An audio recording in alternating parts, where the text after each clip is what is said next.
G'day. Today we're going to be turning this junk into slightly less junk. So, strap yourselves in and come along for the ride.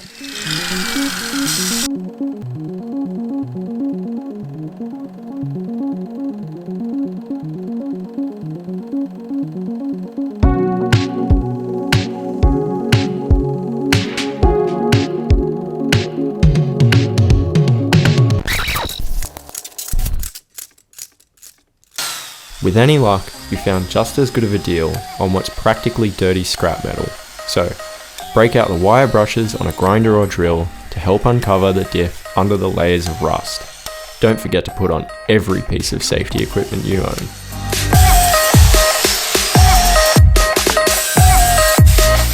When you can finally see the diff, use compressed air to dust off any remaining dirt. Mask up anything you don't want to get a sick new paint job.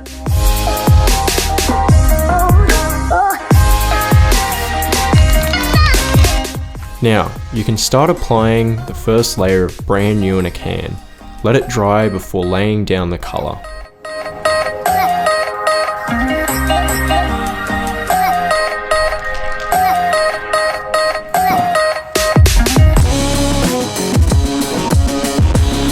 Since the paint job didn't fix the worn out axle bearings, we're gonna have to pull the axles from the housing. Undo the axle retainer bolts, attach a slide hammer, and whack like you've just discovered there's more than dumb car videos on the internet.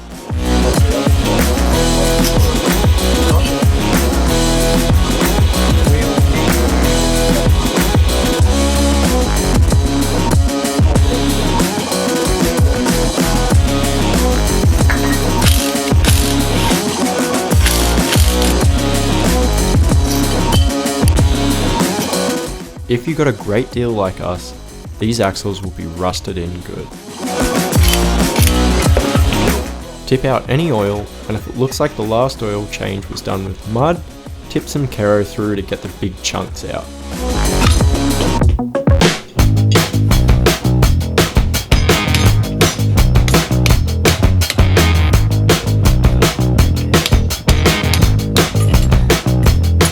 Now, if you're not a sucker for punishment or hate doing things over and over, take the axles to a parts store, mechanic, or bearing shop, and they can deal with it.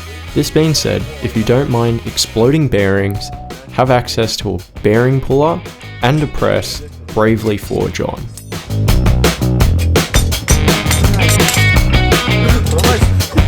Get familiar with setting up and adjusting your puller, as you'll have to do this a lot. Be careful not to get in the pinch, as it's a matter of time before you have to dodge pieces of bearing or the puller itself.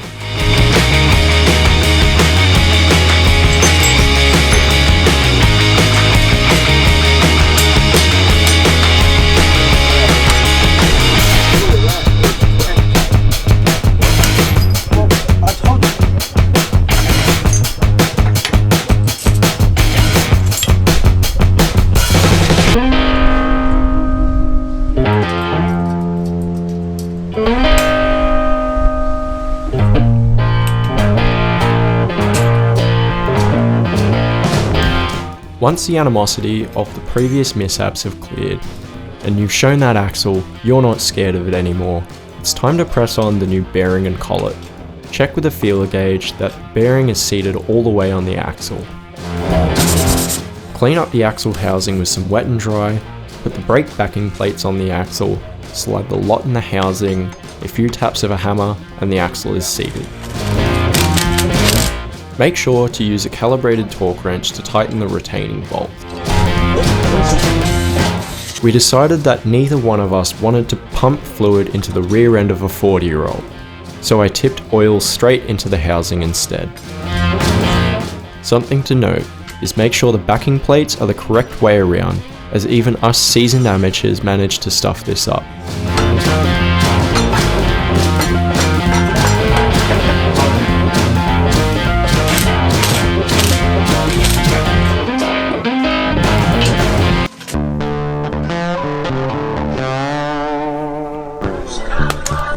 When you finish laughing at what you've created, it's time to get the old diff out. So, jack up your car and rest it on jack stands. That's what I was looking at. Get an apprentice or younger sibling to send under the car to remove the drive shaft. Lucky for me, my brother is an apprentice, so he really had no choice. Rules are rules. First, start disassembling the brakes. Give the drum a few taps of the hammer to loosen it off. Disconnect the handbrake cable, retaining springs, shoe springs, and wheel cylinder.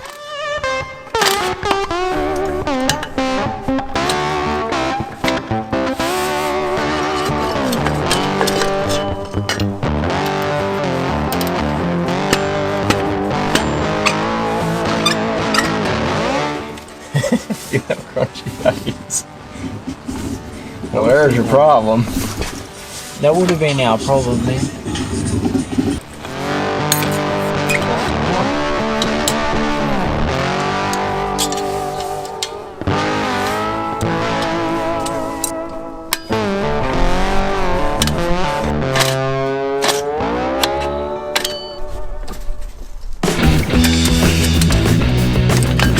Remove the handbrake cables from the backing plate. Take off the brake lines and tie them out of the way. Undo the U-bolts, sway bar and bump stops. If you have lowered springs, you might need to use a pry bar to push the springs out of the way.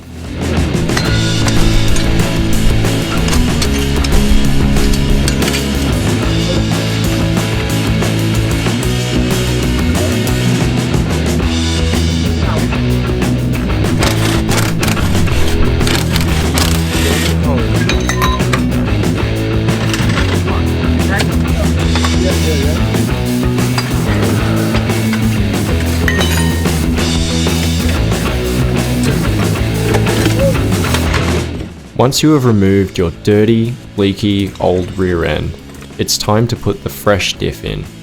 It also helps to take out the old diff.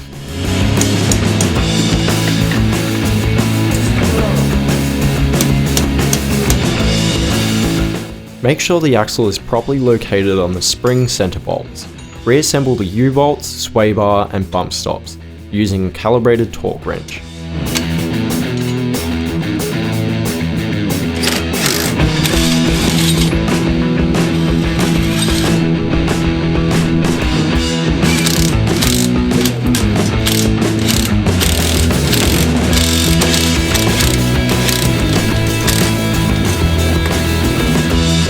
Reattach the brake lines and start assembling the brakes, while the apprentice reattaches the drive shaft.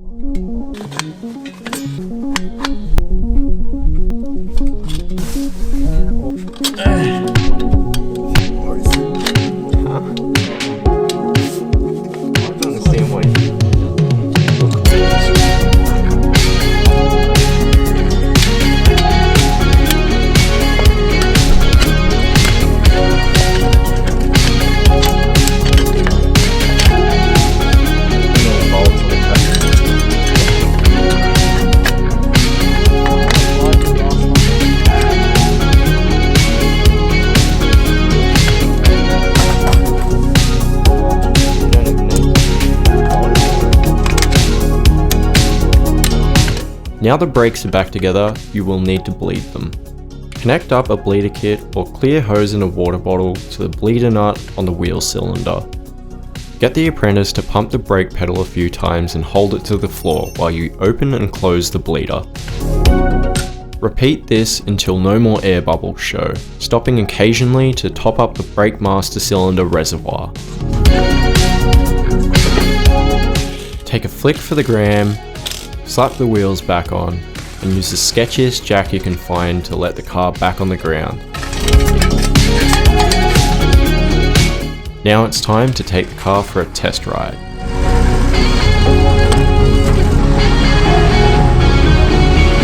I hope you enjoyed coming with us to fix our old Corolla.